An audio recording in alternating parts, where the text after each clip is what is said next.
यवतमाळ ही महाराष्ट्राला नवनिर्मितीची ऊर्जा देणारा आणि महाराष्ट्राचं भक्कम बांधणी करणाऱ्या यवतमाळच्या पुसद वसंतराव नाईक आणि सुधाकरराव नाईक यांची भूमी, या भूमीमध्ये गेल्या 7 दिवसांपासून माजी आमदार बच्चू कडू शेतकऱ्यांच्या न्याय हक्काची लढाई लढत आहे।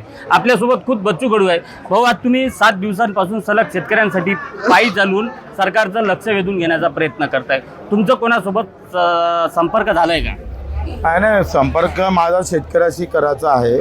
मला सरकार गिरकारशी संपर्क करायचा नाही आहे। गुंगी और बहरे सरकार से कौन संपर्क करेगा। आणि म्हणून आता आम्ही सरळ थेट शेतकऱ्यांसोबत संपर्क करतो आहे। प्रचंड प्रतिसाद भेटतो आहे आणि आज 10 ते 15% शेतकरी आपापल्या जातीला धर्माला सांभाळून पार्टीला सांभाळून मी शेतकरी आहे असं म्हणायला तयार होतं आहे।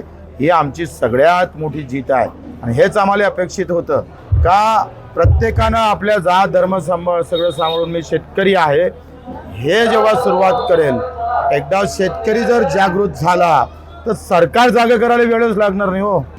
आता isakal.com आहे देशातील नंबर 1 ची मराठी न्यूज वेबसाईट। प्रत्येक अपडेटसाठी isakal.com ला नक्की भेट द्या।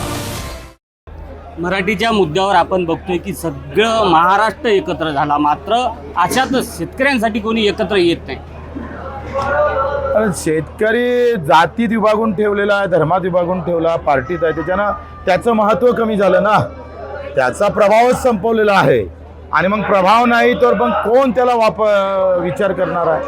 म्हणजे ज्या फळाचे आम्ही पाहतोय झाडाचे फळं कडू असले कधी जसे लोक खात नाही, तसं मतदानामध्ये ज्याचा प्रभाव संपला आणि त्याला विभागून टाकलं त्या शेतकऱ्यांना निवडणुकीत विचार होत। भर विधानसभेच्या निवडणुकीमध्ये सोयाबीनचे भाव 500 कमी झाले, कापसाचे भाव 1000 कमी झाले, तरी लोकांना संताप व्यक्त केला नाही। आणि हेच जर पगार कमी झाला असता तर सरकारने पाळलं असतं कर्मचारी अधिकाऱ्यांना।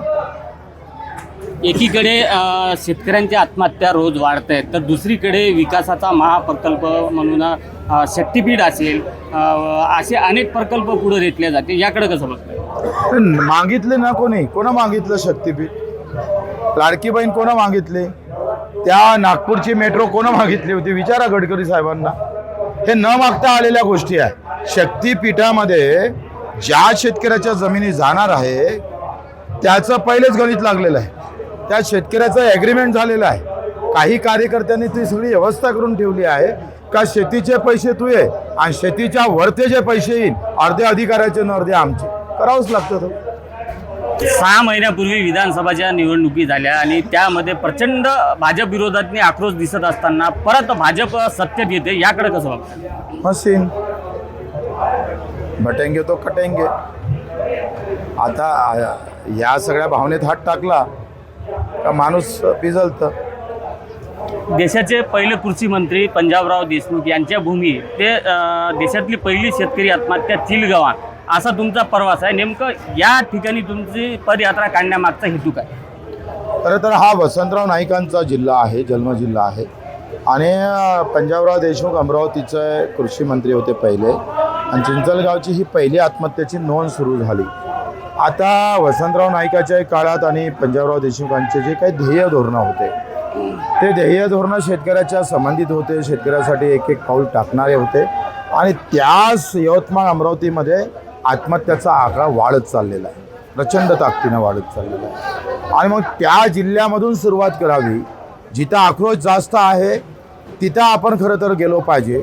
त्या भूमिकेतून आम्ही हे मार्ग निवडला आणि पहिल्या आत्महत्याची नोंद साहेबराव खर्डे पाटलाच्या माध्यमातून त्यांच्याकडून सुरू झाली आणि पहिल्या आत्महत्या होत होत्या पण त्याची नोंदच नव्हती, पण पहिल्यांदा लिहून ठेवल्यामुळं तिथून ते सुरुवात झाली आणि आता त्याच्या नोंदी घेतल्या जातात, पण त्याचा काही परिणाम पडत नाही। तुमच्या यवतमाळ जिल्ह्यातल्या हजारो आत्महत्या करणाऱ्या शेतकऱ्याला पैसे भेटले नाही, पात्र असून त्याला डावलण्याचा प्रयत्न केलेला, व्यवस्थित त्याच्या हाती पुन्हा मरण देण्याची व्यवस्था आहे। मनसेनं जाहीररित्या तुम्हाला पाठिंबा जाहीर केलेला आहे, आणखी कोणत्या कोणत्या पक्षाकडून तुम्हाला पाठिंबा दिला आहे? आता भास्करराव जाधव 14 तारखेला येतो म्हणत होते, उत्तमराव जानकर येतो म्हणत होते आणि रोहित पाटील। तसं उपोषणात सगळ्याच पक्षांना आम्हाला पाठिंबा दिला होता, काँग्रेसनं पण दिला होता हे आमच्या मागणीचं त्याला समर्थन आहे. नक्कीच आपण बघतोय की बच्चू कडू सध्या शेतकऱ्यांच्या प्रश्नावर आक्रमक झाले. अशात ते यवतमाळ जिल्ह्यात दाखल झालेले आहे. कर्जमाफीच्या मुद्द्यावर ते आक्रमक होताना आपल्याला पाहायला मिळते. संजय राठोड, साम टीव्ही न्यूज, यवतमाळ. देश विदेशातील प्रत्येक घडामोडींचे लाईव्ह अपडेट मिळवण्यासाठी आता साम टीव्हीच्या सर्व सोशल मीडिया प्लॅटफॉर्मला लाईक, फॉलो आणि सबस्क्राईब करा. तसंच सर्व नोटिफिकेशनसाठी बेल आयकॉन प्रेस करायला विसरू नका.